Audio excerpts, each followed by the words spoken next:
Light weight బంగారు diamond ఆభరణాలు వందల రకాల డిజైన్స్ ఏవైనా ధర మాత్రం ఒక్కటే. సంతోషం, అలా ఉంటే చాలా మంచిది.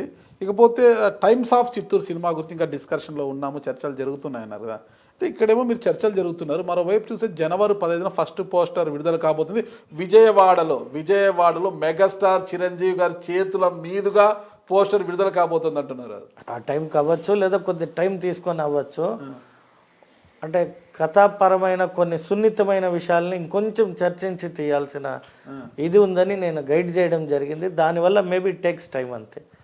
మెగాస్టార్ చిరంజీవి గారి చేతుల మీద చేస్తున్నారంట. అంటే ఎవరు చేతుల మీదుగా అనేది వారికి వదిలిపెట్టాను. నేను ఆయన ప్రొడక్షన్ హౌస్ నిర్మాత, ఒక డైరెక్టర్ తన తీయబోయే సినిమాని ఎవరితో లాంచ్ చేయాలి, ఎలా దాన్ని టేక్ ఆఫ్ చేయాలనే ఫ్రీడమ్ అనేది కంప్లీట్గా డైరెక్షన్ డిపార్ట్మెంట్కి వదిలిపెట్టాను. డెవలప్మెంట్ విషయంలో బాగా ఫోకస్ చేశారు. పాత బస్ స్టాండ్ ఏరియాలో మొత్తం కాంప్లెక్స్ అదంతా కూడా అది కూడా ఖచ్చితంగా పీపీఏ మోడల్లో ఫార్మెట్ అంతా రెడీ చేసుకున్నాం. అక్కడ ఉన్న వారికి ఒక దారి చూపించి వారిని అక్కడ నుండి షిఫ్ట్ చేయాలని కొన్ని షాప్స్ కూడా నిర్మించడం జరుగుతుంది. అది ఒక 10 daysలో పూర్తవుతుంది. అక్కడ ఉన్న వారిని అంతా అక్కడికి షిఫ్ట్ చేస్తాం. 500 కోట్ల నిధులు కూడా అప్పుడే 500 కాదు 350 crores ముఖ్యమంత్రి గారిని అడిగాము. ఇందులో భాగంగా అక్కడ ఒక కాంప్లెక్స్ మాల్ కట్టడానికి, అలాగే చిత్తూరు ఉన్న కంప్లీట్ రోడ్స్ వైడనింగ్కి కావచ్చు, లేదా రోడ్ డెవలప్మెంట్కి కావచ్చు, అడవిపల్లి రిజర్వాయర్ నుండి నీళ్లు రావడానికి ఆ బ్యాలెన్స్ ఏదైతే ఉందో దాన్ని విడుదల చేస్తే అనుకున్న లక్ష్యాన్ని సాధించిన వాళ్ళం అవుతాము. ఈ లిల్లీ బ్రిడ్జ్ అని మన Kanipakam Chittoor connecting old 100 years bridge అది. అక్కడ ఒక కాలువ దాదాపు 100-120 అడుగులు ఉన్నింది, కాస్త 40 అడుగులకు వచ్చేసింది ఎన్క్రోచెస్ మీదుగా.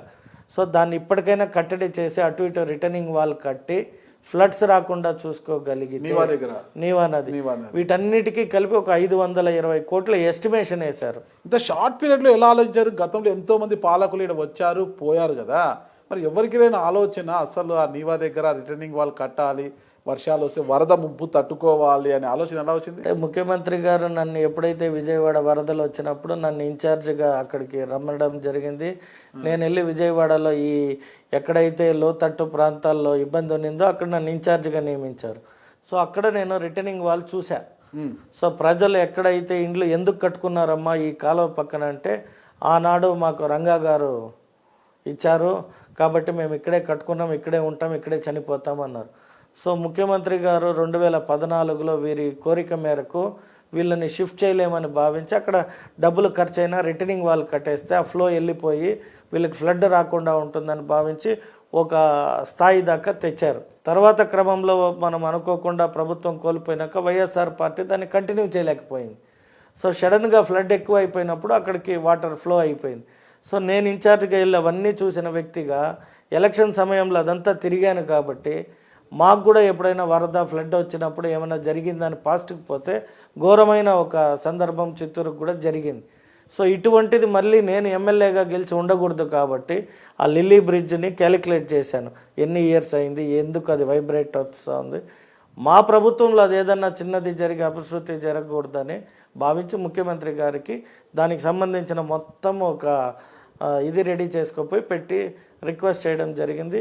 వారు కూడా ఫైనాన్షియల్స్ చూసుకొని శాంక్షన్ చేద్దామని దానికి శాంక్షన్ అని ఎంక్వైరీ చేయడం, అంటే ఇది ఎంతవరకు అవసరాలు ఉన్నాయి చూసి చేయండి అని చెప్పి రాయడం జరిగింది. చంద్రబాబు గారు కూడా మంచి పేరు కదా, ఆయన సొంత జిల్లా కదా ఇది. అదే డెఫినెట్గా ఇప్పుడు ప్రభుత్వంలో నిధులు ఉంటే ప్రతి ఒక్కరికి అభివృద్ధి చేయాలనే ఆకాంక్ష అందరికీ ఉంటుంది. బట్ ప్రభుత్వం డెఫిసిట్లో ఉంది.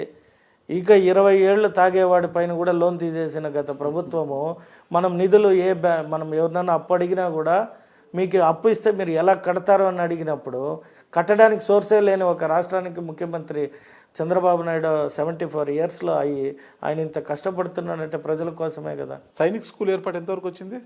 అంటే మా వర్క్ కంప్లీట్ చేశాము. ఇక కేంద్ర పరిధిలో ఉంది. ఇక కేంద్రం అనౌన్స్ అయితే మనకి డెఫినెట్గా అది శాంక్షన్ వస్తుంది.